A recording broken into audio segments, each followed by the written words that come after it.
Tugoberera buterevu ku CBS FM UG official channel ya YouTube okulaba ebigenda maso atera ne programs za fendala nazo zibeerako kale no simply subscribe sebo tusimbule tubadde tusimbulide ampuliriza mbadde okubira tochi mbamu kubalabise mu kkooti mu nnaku zino 3 olwokubiri olwokusatu n'olwali nga bakedde ku ludda olwa gavumenti eya Ruto bakulembeddwa Ssaabawuliriza wa gavumenti omukyala Dorcas Ajikodwa ng'ayambibwako Professor Githu Mwigai senior counsel era ono ye abadde Ssaabawuliriza wa gavumenti ku mulembe gwa Uhuru Mwigai Kenyatta. Ku timu yemwe era kwabaddeko Professor Tom Ojenda naye senior counsel mubaka mu Senate akiikirira essaza erya Kisumu. Oyo nno y'omu ku baasooka odinga ogende wa Ruto yadde wa ODM era katono babagobe mu kibiina ne mu kaseera katono ate bagenda okulanga ne mukama waabwe azze okubeegattako. Tom Ojenda alina ekibinja kye yakulembera ekyabajalu ababaka nga 10 bo baasookayo dda Odinga ewa William Ruto okusalawo okukolagana naye. Kakati yabaddewo Tom Ojenda yabadde awolereza Senate ku ludda lwabwe era wabaddeko ne munnamateeka Peter Wanyama oyo abaddeko okuva ku ntandikwa y'ensonga zino ne mu National Assembly yaliyo nga bebayambako omubaka oli Mwenge Mutuuse mwabaddemu munnamateeka Gitonga mu Lugala era nga ye MP wa constituency y'Etaraka eva musaze ly'Etaraka Nithi Professor Kithure Kindiki gyava. Kithure Kindiki ye yali nga senator wa Taraka Nithi kati olaba nti ono ensonga emukwatako ye yazze kuwolereza National Assembly Parliament era nembaka mu Parliament era ye ssente w'akakiiko k'ebyamateeka. Era abajjukira abagobera ensonga eno ku lwokuna akawungeezi omubaka ono Gitonga mu Lugala n'Otiende Amolo senior counsel be baali baleese oluvannyuma lw'amalya g'ebyemisana okukunya Gachagua era gundi bw'aba ayogera akawungeezi ako nga Gachagua amaze okuddusibwa mu ddwaliro Otiende Amolo yaga simanyi oba Gachagua bw'ategedde nti nze nzija okumukunya n'asalawo okudduka emisinde kubanga emisana abadde wano nga mulamu tuwuliddeko nti ambulance yemujja wano niyo bwolya bwe yawulidde nti erinnya Otiende Amolo ajja n'asalawo okudduka kati abo be baali balekedde akawungeezi ogenda mu cross examination Otiende Amolo ne George Gitonga mu Lugala MP we Taraka. Kakati ku ludda lwonna era Eric Gumbo yabaddewo nga kalabalaba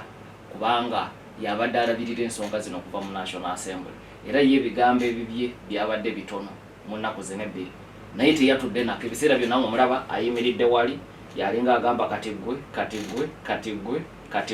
Professor Ojenda ye nga yekalabalaba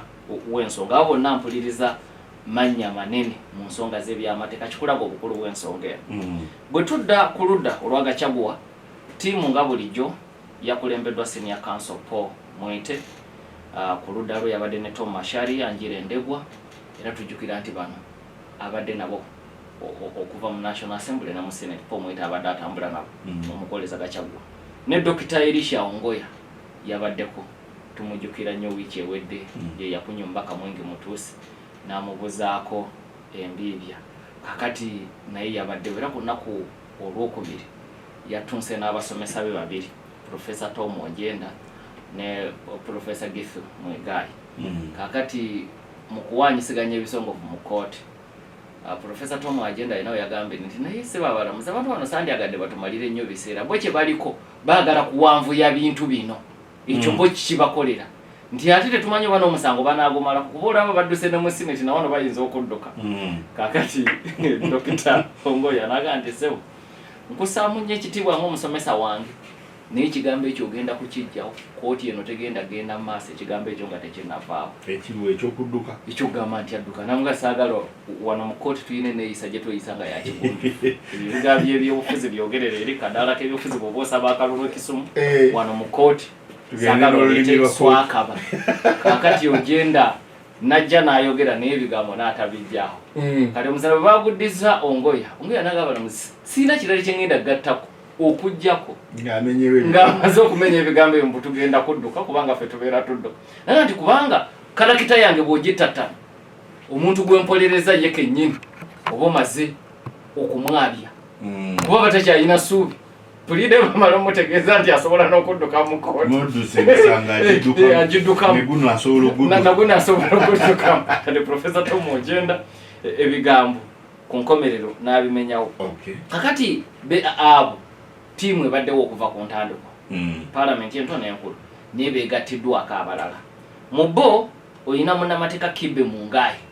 ono nno yasinze okuba omutawaana mu nnaku ebbiri eziyise yasinze okutabula kkooti ku ludda lwa Gachagua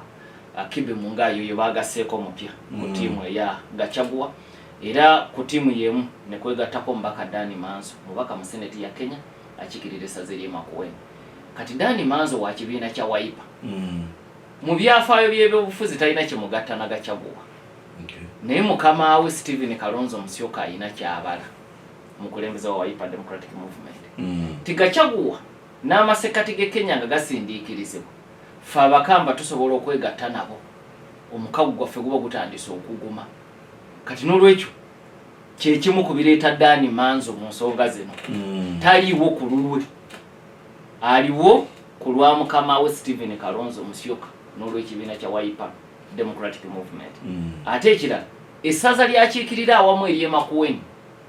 mwe muli constituency y'Ekibwezi West omubaka mwingi mutuuse gyava eyaleeta ekiteeso kino kagakajiko na tabula eyo gyasibuka kakati mulimu ebyobufuzi bingi okulaga abantu b'omumasekati ga Kenya nti fe abakamba tetubalinaako olutalo Dani Manzo nga neyeegase ku ttiimu okuwolereza bano ku ttiimu era yemu kwabaddeko ne Dr. John Haminwa ku myaka 88 yazzeemu era okulabika mu kkooti kakati ye awakanye engoba ya Gachagua naye si puliida wa Gachagua wa kibiina kya bwannakyewa kye bayita kituwo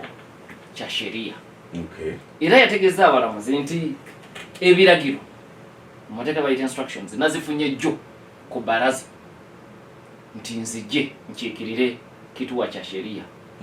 kati eddoboozi liri abadde wansi abalamuzi nga tetukuwulira bulungi kansitula omuzinda n'eddoboozi ndisitulekera ku myaka 88 kitegeerekeka naddamu bigabyemu nkiikiridde kituwo kya sheria nagayira saagala muntu yenna yeebuzeebuze nti tamanyi kituwo kya sheria kyetegeeza wano mu Kenya kkooti yonna neefenseko okuva ku balamuzi n'abooludda luli batunka nabo kibiina ekyegulidde erinnya okumala emyaka mingi mu kulwanira eddembe lyabo abanyigirizibwa nagaba bansindise naagala naye ate ng'oggyeko okukiikirira awo nange neekiikiridde nga munnakenya abaddewo okumala ebbanga era nanyonyola abalamuzi lwaki n'ekyo kikulu naga njagala kigenda ne ku rekodi tikubanga bwe naabeera ku kukiikirira bali bokka abakituwa kya sheria waliwo bye sijja kwogera bye batantumye naye ng'ate nange ng'omusajja omukulu abadde mu kkooti eno emyaka egisoba mu 5 nina ebyange ensonga eno nkulu si ya Gachagua ya ssemateeka era egenda kusalawo mu biseera eby'omu maaso ba pulezidenti n'abamyuka baabwe bagobwa batya ampuliriza omusajja oyo era alina we yawanyisiganyiza ebigambo ne Professor Githu Mwigai. Professor Githu Mwigai yasituse nga Haminwa ayogera naga nti nze nnyina okusooka seba abalamuzi kubanga mu nkoli ya bulijjo eya kkooti senior counsel bw'asituka omuntu yekka asobola okutuula wansi omuntu yekka asobola omutuuza wansi abeera Attorney General ate jjukira Attorney General gwawolereza oba ntegeerekeka Githu Mwigai awolereza Attorney General naye yabaddewo omuntu yekka eyandibadde ansooka Attorney General naye ate gwenkiikirira n'olwekyo Dr. Haminwa atuule ensooka embeeko byenjogera Haminwa n'amugamba sit down dawo otuule nze bampita Haminwa nze ndi mu kwogera nali mu kkooti wano ng'okyayonka ati obasinia bwa Haminwa bujjidde emyaka yonge nti nali mu kkooti wano ng'okyayonka era bwe yamugambye ekyo naddawo Haminwa n'agenda mu maaso n'ayanja ensonga ze nga bwe yabadde aziteeseteesa mpuliriza Haminwa tekwabadde kwesoma bwesoma y'omu ku bannamateeka mu Kenya infact yali mu kiti kikyesagala ngambe nti y'omu ku bannakenya ayina likodi yiye mu kulwanirira abantu abawejjere bannamateeka abasinga baagala nnyo ensonga ezirimu ebyenfuna. Ensonga z'okulwanira eddembe ly'obuntu tezitera kufuna, tezivaamu ssente kuba bawolereza tebayina. Era abamanyi ebyamateeka n'okulwanira eddembe ly'obuntu bakimanyi nti oluusi bawolereza bajja nakusaba transport tebatugoba ku ttaka naye ate oyagala bajje balabika ekkooti naye kati tulina na transport atuleeta nga gwolina okumubawa ate bafune n'obwenkanya. Kati haminwa ebbanga lyonna bapulezidenti bonna abadde attunka nabo lwakutyoboola ddembe lyabwe okuva ku muzeeyi Jomo Kenyatta. Era amakomera n'obuduuku lwabuyingidde enfunda eziwera. Abamu ku banene bazze awolereza mu byafaayo bye mwemuli Raila Odinga, mwemuli omugenzi Kenneth Matiba ayogerwako nti ye yali awangudde akalulu ka 92 singa moyite yakakwatamu. Kenneth Matiba ono yali aliirawo ennyo so nga ate emabegako yali nnyo pulida omunabifuzi omugundi ku George Anyona yali mbaka mu palamenti ya Kenya eyatawaanya ennyo gavumenti ya Moi neya Jomo Kenyatta. Yali munywanyi wa Jaramogi Oginga Odinga. Bwe batulugunya Jaramogi n'abulwa eddoboozi bamusibidde awaka bamukoze biki, Anyona yafuuka kumpi omwogezi we era yasibwa enfunda eziwera. Lumu n'agaanibwako n'okwesimbawo kugamba yabonaabonanya erinnya George Anyona bw'olyogera ku bagoberedde ebyobufuzi bya Kenya emyaka 5 egiyise. Linnya ddene nnyo. Kakati Haminwa yali pulida okumala ebbanga ddene. Lumu yatuuka n'okusibwa baasiba oli nga tawozeseddwa ne pulida naye ne bamukwata ne bamugalira okumala ebbanga lwakwesiba ku Anyona. Bamubuuza naye omusajja lwaki tomuvaako? Kakati ye likodi ye mu kulwanirira eddembe ly'obuntu. Kati embeera ne bwegenze ng'etereeramu kuba kibaki kuba Kinyatta era ye yasigala ng'awolereza muntu wa bulijjo. Ku mulembe gwa Moyinga gugwako oluvannyuma mukyala we yaweebwa obulamuzi. Kati omukyala oyo mugenzi abantu balooza nti mukyala nga bw'aweereddwa obulamuzi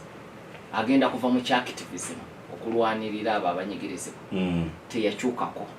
n'olunaku n'olumu. Era bannamateeka abamu ku mutimbagano babadde bakolokota Professor Githu Muigai bamugambye nti omusajja gwabadde ategeeza nti asaanye okutuula yayogere alabika yabadde tamutegedde bulungi. In fact waliwo munnamateeka omu yagambye nti kiraga impunity y'abakulembeze ku mulembe guno. Githu Muigai okulowooza nti asobola okwenkanankana John Hamino nti omusajja awaddeyo obulamu bwe bwonna okulwanirira abawejje gwe Githu Muigai n'olowooza nti oyinza okumwegeraageranyamu omutuuze n'okumutuuza okubanga olina ensonga z'oyogera ku lwa gavumenti. Hamino obulamu bwe bwonna yeewaze okubeera ku ludda lw'abo abanene. Yaayagala nnyo oyo anyigirizibwa. Omusango omulala gwajjukirwamu ennyo gwali gwa mwaka 1986. Omusango ogwo gwali gwa mukyala wa Mbuyi Otieno. Silvano Otieno yafa. Otieno yali Mujaluo. Wambuyi yali Mukikuyu. Babiri bafumbirigana. Bwe bafumbirigana Otieno n'afa. Otieno yali munnamateeka mu kiseera ekyo omu ku baali basinga okuba abagondeevu. N'asalawo nti ye bagenda muzika makaage naye amakaage nga gali mu kitundu eky'Abakikuyu. Ekika kye ne kigamba omusajja yenna yayina kuddayo ewaabwe ku bijja by'abajjajja be gye baba bamuziika Omujaluo ku kika kye. Kati naye ng'omugenzi yaleka ekiraamo kati ne bagenda mu kkooti. Haminwa yali pulida w'omukyala Namwandu era mu kkooti enkulu baawangula naye mu kujulira ekika ne kiwangula. Otieno ne bamuziika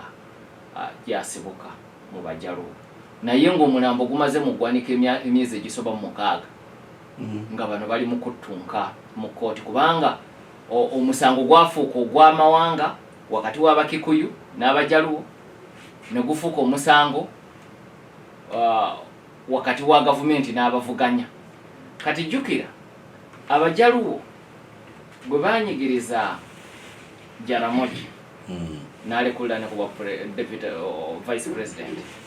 Tom Mboya n'atemulwa mu 69. Empalana yaabwe n'Abakikuyu yakula kati bweva mbyobufuzi naga nti ne mu mbeera eya bulijjo era abakikuyu bagenda kututyoboola omukazi abenga kumpi yawasizza kkooti eno kati omusango era buli lwe bajja nguguwulira nga abajaluwo bava e Kisumu bava e Siyaya bava e Homa Bay ne bayisa ebivulu mu kibuga Nairobi ng'oyinza okulozaala olukuŋŋaana lwa byabufuzi naye nga musango gwa kusalawo Otieno aziikibwe gye yalaama okumuziika mu maka ge oba bamuzeeyo ku butaka ku nkomerero yazzibwayo ku butaka naye omusango ogwo John Haminwa y'omu ku bannamateeka abaagulimu era ye yali awolereza mukyala n'olwekyo tiimu ampuliriza njagadde okusiira ku kifaananyi ku kika ky'abannamateeka b'olina mu nsonga zino okutegeera nti ensonga si ntono nti yonna gye binaggwera gwe bameze n'awangula osuubirawo okuliikiriza enfuga ey'amateeka mu Kenya bannamateeka kye bayita jurisprudence. Okay. Ne wabaawo abalamuzi abasatu. Abalamuzi abasatu baasaze batya mu musango gw'okuwakanya omumyuka wa Ssaabalamuzi okuteekawo akakiiko. Kwega ekisooka okusobera mu by'amateeka ti abalamuzi babadde bawulira omusango ogubakwatako kubanga bano bawakanya Deputy Chief Justice okulonda abalamuzi basatu Ogola Mirima ne Frida Mugambe naye nga bba abasatu be balina okusalawo oba oli yali mutuufu balonda oba nedda era ensonga neewulirwa kubanga basooka ne baleeta okwemulugunya okwekiyita mu lujja abalamuzi nabagamba nti mwagala ensonga eno okugyemulugunyako mu butongole ko buye tubawadde essaawa mugende muwandiike okwemulugunya era ne baabuka oluvannyuma lw'essaawa ne bakomawo kakati ensonga ey'abalamuzi baagisaze ejjo abalamuzi baagambye tewali teeka Deputy Chief Justice lyeyamenye okulonda abalamuzi abo abasatu era ne bagamba nti tewali nakwemulugunya kuva wa Chief Justice nti omumyuka we yamututteko obuyinza bwe nti singa obadde n'okwemulugunya kwa Chief Justice oba oli awo kyandibaddemu eggumu naye Chief Justice taneemulugunya Martha Koome nti omumyuka we yatutta obuyinza bwe ti ate ekirala ssemateeka wa Kenya kusinziira ku balamuzi bano ekiteesa ofiisi ya Ssaabalamuzi n'omumyuka we ofiisi butasigala nga njereere mu kaseera nga kano singa oba oli aba akoseddwa oba nga taliiwo kati bagayo oli taliiwo Kenya yandibadde awo ng'erinda waaliddira kakati abalamuzi naga nti tekirina mutawaana omumyuka wa Ssaabalamuzi okulonda abalamuzi abasatu ate era wabaddewo ensonga ekwata ku budde nti bawakanya obudde bino mu byakolebwa musango gwayingizibwa ssaawa zisuse mu 11 kitegeeza kkooti yakola ne ku lw'omukaaga ebintu ebyo bawakanyiza omulamuzi Frida Mugambe bannego babirekedde okubirambulula mu nsala ye yabajjukiza kubanga Pomwite bwe yadayogera ku nsonga yagambye nti kirabika mwagala kutuzaayo mu ssemateeka wa Moi nti bwa mu ssemateeka wa Moi ebyo byalingawo nga emisango gisalwa matumbi budde naye nga babikolera abo bali mu gavumenti gwatali mu gavumenti ebyo tebasobola kubikukolera kati Pomwite naga nti nina obweraliikirivu nti mwagala kutuzaayo ku mulembe gwa Moi ku mulembe guno ebintu birina kukolebwa mu ssaawa zaabyo entuufu kakati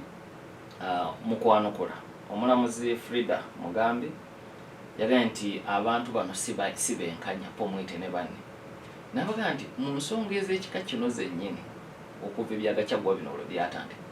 bano babadde mu kkooti enfunda eziwera era bafunyeko ku biragiro nga bifulumye essaawa ezisuse mu 11 naye tebabiwakanyanga nti lwaki mutuwadde ekiragiro nga kisuse mu ssaawa naga nti singa mbadde bwenkanya singa n'ebyammwe mwabizira bye tuzze tubawa nti mwabituwadde obudde buyise naye n'abajjukiza nti waliwo enkola gye bagoberera gye bakazaako erya Mutunga Doctrine yennono nti emisango gireme kandaalirira naddala egyo nga nkulu nnyo eri eggwanga yadde empinga ne Kazibwe be bazze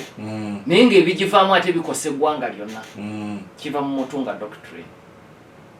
Mutunga yali Ssaabalamuzi eyasooka mu ssemateeka ono omupya owa 2010 Dr. Willy Mutunga akakensa mu mateeka omulamuzi David Maraga gwe yasikira ku bwa Ssaabalamuzi kati naga nti munkole eyo era twajeyambisa naddala wano mu covid omuntu waddembe omusango kugusindika ku mutimbagano wayagalidde talina kulinda saawa wakati wa saawa 2:11 era abalamuzi basobola okugukolako guno si gwe gusoose n'ejjamu tulina gye tuwulidde n'olwekyo naga nti temuli benkanya ku nsonga eyo naga nti it is not unusual for the court to issue orders as and when an application is filed. Nti bwe kiba kyetaagisa wonna oli wagisindikidde ensonga ye mu kkooti ebadde ekolebwako tetandise n'eno ate nga namu muganyuddwamu okuva lwe mwatandika okuttunkana ensonga zino ez'okuwakanya okugoba Gachagua. Era n'abawumbawumba nga nti kyennyamiza abantu abali ku ddaala eyo okusiiga enziro ekkooti nga naye tebalina bujulizi bwa nkukunala okuleetera abantu okulowooza nti bayina oludda ng'ate bo baakuba birayiro kubeera nga beetengeredde era ne basuubiza nti bo bagenda kusigala nga beetengeredde. Kakati olwamaze okuwulira ebyo Pomwite n'ategeeza kkooti nzisa ekitiibwa mu bye musazeewo naye sikkaanya nabyo mukiddako ngenda kwogera n'omuntu gwe mpolereza naye amagezi nze gengenda omuwa gaakujulira kkooti yonna neeseka naye okwo okusalawo kukwe naye nze bw'anambuuza olowooza ki ngenda mu gaatujulire tuwakanye kino kye mwakoze kati bali kye bakaayana aba Ruto baga nti bano bo baagala Kenya ebeeraawo babeere nga bawakana batuuke mu kkooti ejulirwamu kkooti ensukkulumu emyezi giyite nga bali ku ekyo nga tebanatuukana ku nsonga nkulu gye baawaaba eya seneti egoba etya Gachagua nga naye ebbanga balimalidde awo. Kakati olwaliro ku makya kuno kkooti era etudde ezimu ku nsonga eziri mu kuwulirizibwa njogedde ku kiri ekyokugatta petitions naye ate waliwo n'ensonga endala enkulu Bapomwite luli kye babadde bawakanya kya Ssaabalamuzi kutondawo lukiiko lw'abalamuzi 3 kati ate bayina ekirala kye bawakanya ekyabalamuzi bano okutuula mu nsonga bintu biringa ebifaanagana n'ebyanjawulo luli bawakanya buyinza bwa Ssaabalamuzi mu myuka Ssaabalamuzi kulonda balamuzi 3 kati ekyo bwe babawangudde kati ate ne baleeta ekipya tine tetukkaanya nammwe ng'abantu okutuula mu nsonga zino era bayina ensonga zaabwe ezimu ku nsonga ze bawa ekyokulabira ku mulamuzi Ogola bagamba mukyala we gavumenti ya Ruto banga tone mabega yamulonda okutuula ku lukiiko olwa Kenya Water Towers Board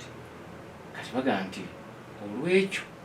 mu nsonga zino agenda kubeera n'ekyekubiira nga tayagala kunyiiza gavumenti ne bagenda ku mulamuzi Mirima naga nti ono munywanyi wa Profesa Kithure Kindiki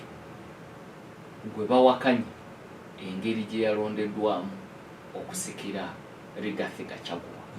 kakati bagamba abalamuzi abo tebakkaanya nabo kutuula ku pane kyekyo lwaki baagala pano ey'abalamuzi abalala enekyusibwe Okay, nga tutunuulidde obugundiivu bw'abannamateeka kyokka nga waliwo ne kye bayise out of time bino mubiwaabi obudde bukoze eki bwayise byakoleddwako bitya so nga ne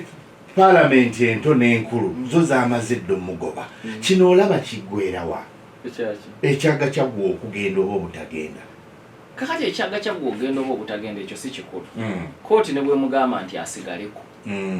ekyo kimanyi Ruto tajja kukola naye bwe mugamba nti asigaleko kuba ekisobola obuyinza bwina waliwo gavana Wambora bamugoba mu Senate Supreme Court negamba asigale so singe ganti asigale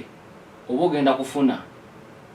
abamyoka babiri ojja kufuna akola emirimu nga Kindiki ne bwaba takubye birayiro ate ofune n'oyo yalayira naye nga takola ng'ali mu mateeka nga takola ebyo byonna bisoboka mu Kenya naye ekirala